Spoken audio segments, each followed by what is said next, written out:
अस्सलाम वालेकुम साथियों। केमिस्ट्री के एक नए टॉपिक सां गॾु आऊं आहियां जबर अली फोटो। केमिस्ट्री खे सम्झण जे लाइ तमामु बेसिक जेके टॉपिक्स आहिनि उन्हनि खे सम्झणु ज़रूरी आहे, जंहिंमें atomic number, atomic mass, valency इहे तमामु बुनियादी टॉपिक्स आहिनि। त एटॉमिक नंबर, एटॉमिक मास ऐं वेलेंसी खे सम्झण जे लाइ असां एटम खे सम्झंदासूं। एटम जेको आहे इन जा ॿ हिसा हूंदा आहिनि। एटम जो हिकु हिसो उहो हूंदो आहे जंहिंखे असां सेंटर चवंदा आहियूं या जंहिंखे असां न्यूक्लियस चवंदा आहियूं, जंहिंमें प्रोटॉन ऐं न्यूट्रॉन हूंदा आहिनि। ऐं ॿियो एटम जो उहो हिसो आहे जंहिंमें इलेक्ट्रॉन घुमंदा आहिनि, रिवॉल्व कंदा आहिनि, जंहिंखे असां एक्स्ट्रा न्यूक्लियर पार्ट चवंदा आहियूं। हाणे एटम जी जेका ही चौधारी सर्किल आहे जंहिंमें इलेक्ट्रॉन रिवॉल्व कनि था पिया, इन खे चइबो आहे सर्किल, या इनखे ऑर्बिट चइबो आहे, एनर्जी लेवल बि चइबो आहे, शेल बि चइबो आहे। त अहिड़े तरीक़े सां हाणे एटॉमिक नंबर जेको हूंदो आहे उहो हूंदो आहे हिन प्रोटॉन्स जो तइदादु। कंहिं बि एटम में प्रोटॉन जे तइदाद खे एटॉमिक नंबर चइबो आहे।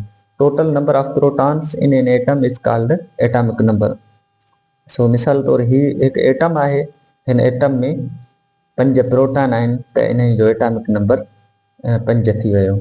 इन खां पोइ आहे एटॉमिक मास। एटॉमिक मास हूंदो आहे प्रोटॉन ऐं न्यूट्रॉन जो गॾियल तइदादु। त प्रोटॉन ऐं न्यूट्रॉन जे गॾियल तइदाद खे एटॉमिक मास चइबो आहे।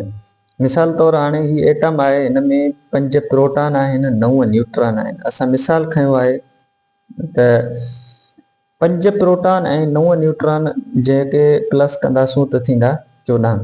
त 14 एटॉमिक मास थी वियो हिन एटम जो। त ही असां एग्ज़ाम्पल तौरु खयो आहे, ए एटम थी सघे थो, बी, सी, XYZ को बि थी सघे थो। त हाणे एटॉमिक मास जेको आहे उहो हूंदो आहे total number of protons plus neutrons इन an atom is called atomic mass. ऐं बाक़ी जेको एटॉमिक नंबर हूंदो आहे उहो जस्ट प्रोटॉन जो तइदादु हूंदो आहे। Total number of protons in an atom is called atomic number. इन खां पोइ हूंदी आहे वेलेंसी। वेलेंसी जेका हूंदी आहे उहो ठहंदी आहे कंहिं बि एटम मां जॾहिं इलेक्ट्रॉन्स ख़ारिज थींदा आहिनि।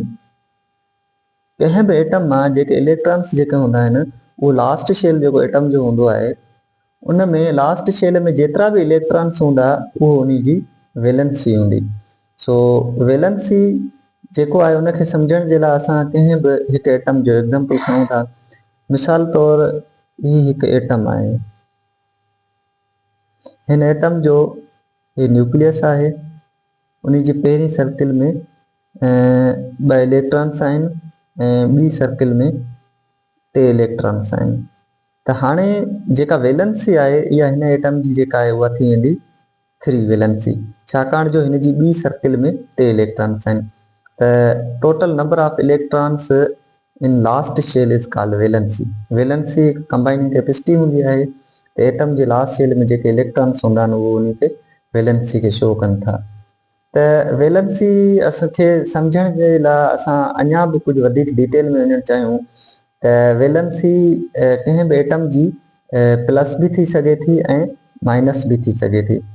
वेलेंसी प्लस तॾहिं थींदी आहे जॾहिं बि कंहिं एटम में इलेक्ट्रॉन्स ख़ारिज थींदा आहिनि, ऐं वेलेंसी माइनस तॾहिं हूंदी आहे जॾहिं कंहिं एटम में इलेक्ट्रॉन्स एड थींदा आहिनि। मिसाल तौरु जेकॾहिं कंहिं बि एटम में घटि इलेक्ट्रॉन आहिनि, मिसाल ही 3 इलेक्ट्रॉन्स आहिनि, त ही एटम पंहिंजा 3 इलेक्ट्रॉन्स ख़ारिज कंदो, रिमूव कंदो, छाकाणि जो हिनखे 8 इलेक्ट्रॉन्स करण जे लाइ अञा ॿिया इलेक्ट्रॉन्स दरकार आहिनि।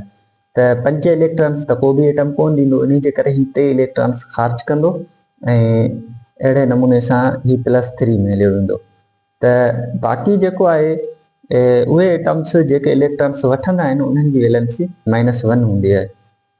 मिसाल असां ॿिए कंहिं बि एटम जो वठूं था त जेकॾहिं कंहिं बि एटम में 2 पहिरीं शेल में इलेक्ट्रॉन आहिनि ऐं 7 ॿिए शेल में इलेक्ट्रॉन्स आहिनि, त हिन एटम जी वेलेंसी थी वेंदी -1।